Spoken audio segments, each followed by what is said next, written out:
Assalamualaikum warahmatullahi wabarakatuh. Alhamdulillahirabbil alamin, wassalatu wassalamu ala asrofil anbiya'i wal mursalin sayyidina wa maulana Muhammadin wa ala alihi wa sahbihi ajma'in. Rabbi shrah li sadri wa yassir li amri wahlul 'uqdatam min lisani yafqahu qawli, amma ba'd. Baik, untuk materi yang akan dibahas pada video kali ini adalah sifat wajib bagi Allah. Baik, langsung saja kita masuk ke pengertiannya. Apa itu sifat wajib bagi Allah? Sifat wajib bagi Allah adalah sifat yang harus ada pada Allah Subhanahu wa taala. Oleh karena itu, zat Allah berbeda dengan makhluk-makhluknya. Maka sifat-sifat yang dimilikinya pun tentu tidak sama dengan sifat-sifat makhluk yang diciptakannya. Jadi intinya, sifat wajib bagi Allah adalah sifat yang harus ada pada Allah dan juga sifat yang tidak ada pada makhluk yang diciptakannya. Sifat-sifat wajib yang ada pada Allah tidak terhitung jumlahnya, tetapi yang wajib kita ketahui yaitu ada 20 sifat. Dalam 20 sifat terbagi menjadi 4 bagian, yaitu yang pertama ada sifat nafsiyah. Sifat nafsiyah yaitu sifat yang berhubungan dengan zat Allah. Pada sifat nafsiyah ini hanya ada satu, yaitu wujud. Kemudian ada sifat salbiyah. Sifat salbiyah yaitu sifat yang harus melekat pada Allah Subhanahu wa taala, yang menunjukkan keberadaan dan kesempurnaannya. Sifat salbiyah ada 5, yaitu qidam, baqa, mukhalafatul hawadisi, qiyamuhu binafsihi, dan juga wahdaniyah. Kemudian ada sifat ma'ani, sifat-sifat wajib Allah yang dapat digambarkan oleh akal pikiran manusia, serta juga dapat meyakinkan orang lain karena kebenarannya, dan juga dapat dibuktikan dengan panca indera. Contohnya pada sifat ma'ani yaitu ada 7. Yang pertama ada kudrat, kemudian iradat, ilmu, hayat, sama, basor, kalam. Nah, kemudian untuk yang keempat yaitu ada sifat ma'nawiyah. Apa itu sifat ma'nawiyah? Sifat-sifat yang berhubungan dengan sifat ma'ani. Sifat ma'nawiyah ada 7, yaitu qadiron, muridan, aliman, hayyan, sami'an, basiron, dan juga mutakalliman.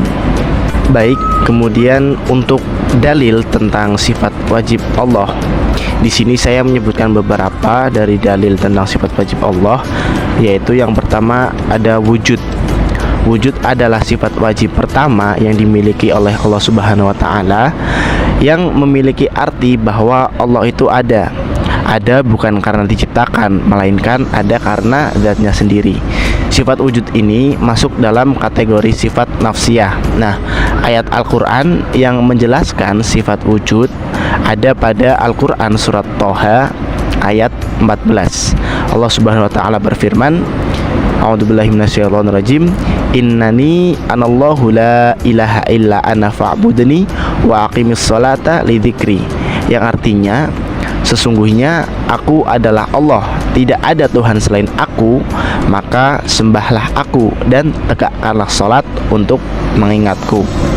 Itu adalah dalil dari sifat wajib bagi Allah, yaitu wujud. Kemudian saya menyebutkan ada qidam. Qidam artinya adalah terdahulu. Artinya adalah Allah Subhanahu wa taala merupakan entitas paling awal yang ada sebelum seluruh makhluk di alam semesta ada, karena diciptakan oleh Allah. Nah, ayat Al-Quran yang menjelaskan sifat qidam ini ada pada Quran surat Al-Hadid ayat 3. Allah Subhanahu wa taala berfirman, a'udzubillahi minasyaitonirrajim, wal awwalu wal akhiru wal zahiru wal batin wa huwa bikulli syai'in alim. Yang artinya, dialah yang maha awal, maha akhir, maha zahir, dan maha batin. Dia maha mengetahui segala sesuatu. Quran surat Al-Hadid ayat 3. Baik, kemudian untuk materi yang terakhir yaitu hikmah memahami sifat wajib Allah. Yang pertama adalah semakin mendekatkan diri dengan Allah Subhanahu wa taala sehingga keimanan pun semakin kuat. Kemudian mendapatkan rahmat, kemuliaan, dan juga pahala di sisi Allah Subhanahu wa taala. Kemudian Juga senantiasa mengingat Allah Subhanahu wa taala dengan semua sifat maha sempurnanya.